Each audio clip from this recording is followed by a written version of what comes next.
चलिए, अब इस क्रम में अगला टॉपिक हो जाता है व्यष्टि अर्थशास्त्र और समष्टि अर्थशास्त्र। देखिए, ये इंटरैक्टिव क्लास है, आपको इंटरैक्ट करना है।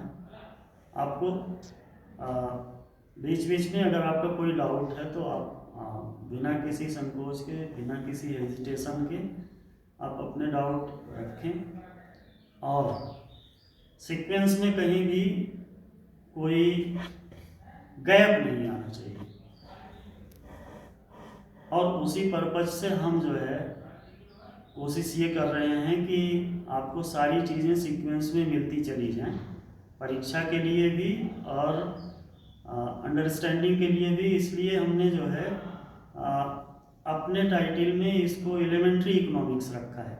आप सर्च करेंगे तो ये एलिमेंट्री इकोनॉमिक्स का मतलब कि जो हमको एकदम बेसिक से शुरू करना और समझना है।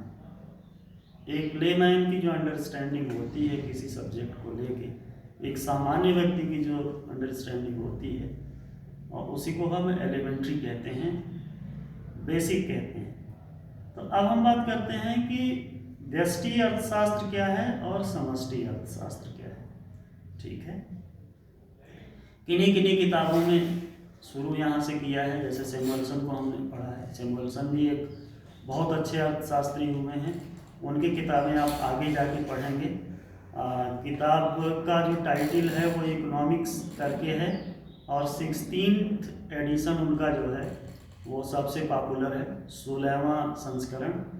वो किताब शायद हमारे पास हो तो हम आपको एक दिन किताब को एटलीस्ट दिखाएंगे, लाएंगे। तो कुछ किताबें हैं हमारे पास यहाँ हमारी अपनी लाइब्रेरी में, तो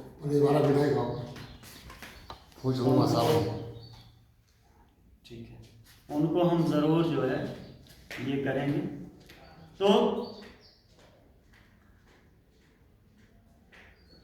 व्यष्टि अर्थशास्त्र और समष्टि अर्थशास्त्र, इन दो समूहों में विषय का अध्ययन किया जा रहा है। 1929 के पहले, या मतलब एक किताब जेएम कीन्स जो ब्रिटेन के अर्थशास्त्री थे और ब्रिटेन की महारानी के वो आर्थिक सलाहकार भी थे, तो उन्होंने एक किताब पब्लिश की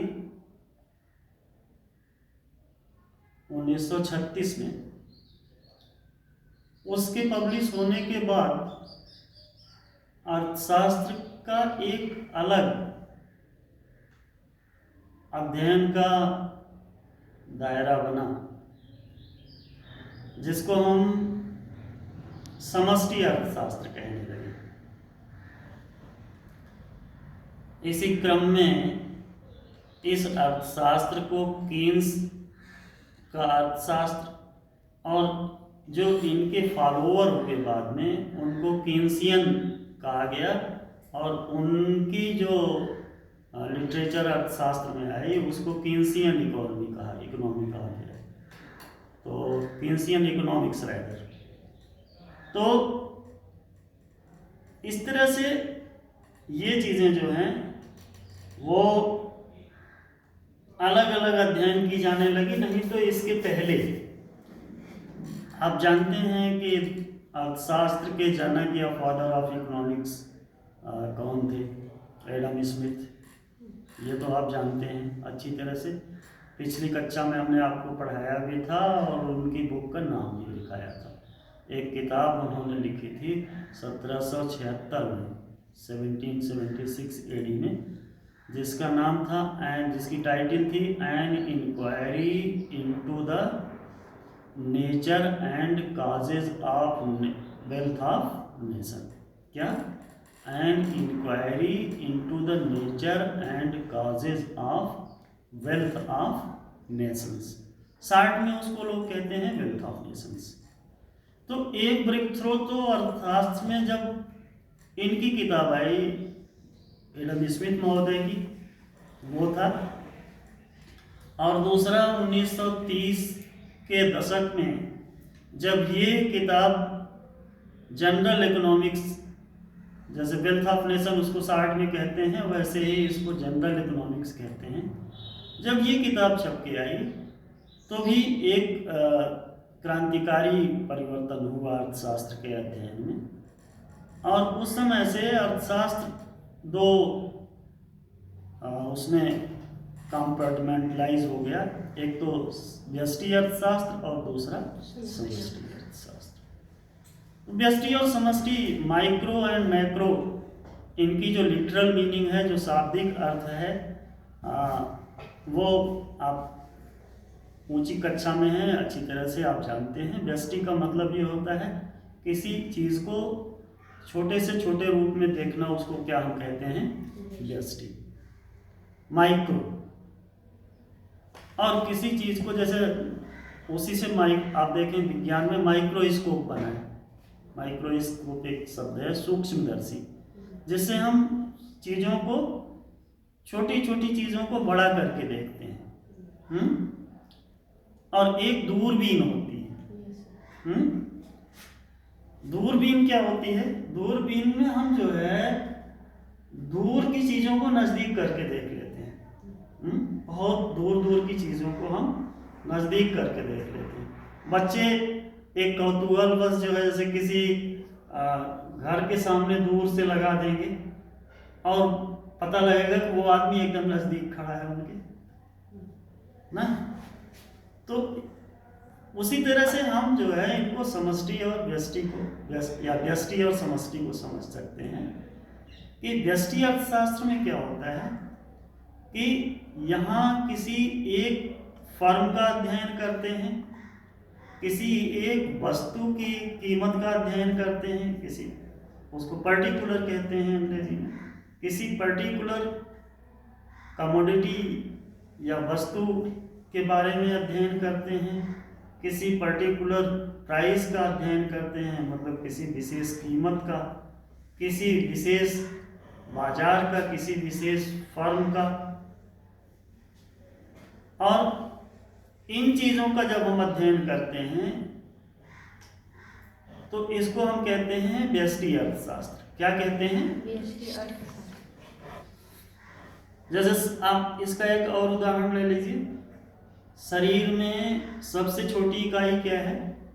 सेल है, कोशिका। कोशिका का जो गुण है वही गुण पूरी शरीर का है, लेकिन हम क्या करते हैं कि हम कोशिका का डिटेल्ड अध्ययन करते हैं, सूक्ष्मदर्शी की सहायता से कोशिका के चित्र को देखते हैं।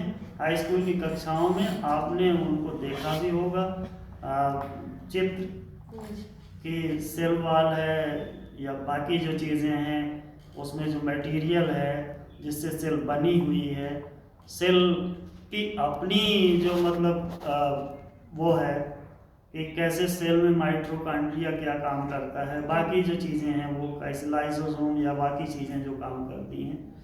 तो इससे हम जो है सेल का डिटेल्ड स्टडी कर लेते हैं, और फिर हम जो है उसको कनेक्ट करते हुए सेल से टिश्यू, टिश्यू से ऑर्गेन, ऑर्गेन से फिर जो है सिस्टम, सिस्टम से फिर जो है बॉडी, इस तरह से हम जो है एकदम सूक्ष्म से बड़े की तरफ बढ़ते हैं। व्यष्टि अर्थशास्त्र में भी यही होता है। एक हम जो है रेफरेंस फर्म ले लेते हैं, रेफरेंस फर्म के माध्यम से कीमत क्या है उस वस्तु की, और उस वस्तु की लागत कितनी है, बाकी चीज़ें कितनी हैं। तो इस तरह से जो जब हम अर्थशास्त्र का जो है सूक्ष्म अध्ययन करते हैं तो इसको हम क्या कहते हैं? व्यष्टि अर्थशास्त्र। क्या कहते हैं? Micro economics. और जब हम जो है अर्थशास्त्र का व्यापक अध्ययन करते हैं बड़े पैमाने पे, जैसे पूरे देश की अर्थव्यवस्था का अध्ययन करेंगे, तो हम ये अध्ययन करेंगे कि कुल उत्पादन कितना है देश में, कुल उत्पादन कितना है, कीमतों का सामान्य स्तर क्या है, रोजगार का सामान्य स्तर क्या है, हम ये नहीं देखेंगे कि मतलब एक व्यक्ति साल में कितने दिन रोजगार पाया, ये क्या हो गया, ये तो व्यष्टि हो गया। समष्टि में हम क्या देखेंगे कि पूरे देश में रोजगार की स्थिति कैसी है। कीमत का अध्ययन करेंगे तो हम सामान्य कीमतों का, सभी कीमतों के योग को हम ले लेंगे और फिर ये देखेंगे कि कीमतों में क्या ट्रेंड है, कितनी बढ़ोतरी हो रही है जिसको हम इन्फ्लेशन कहते हैं, या फिर कीमतों में गिरावट हो रही है जिसको हम मंदी की स्थिति कहते हैं।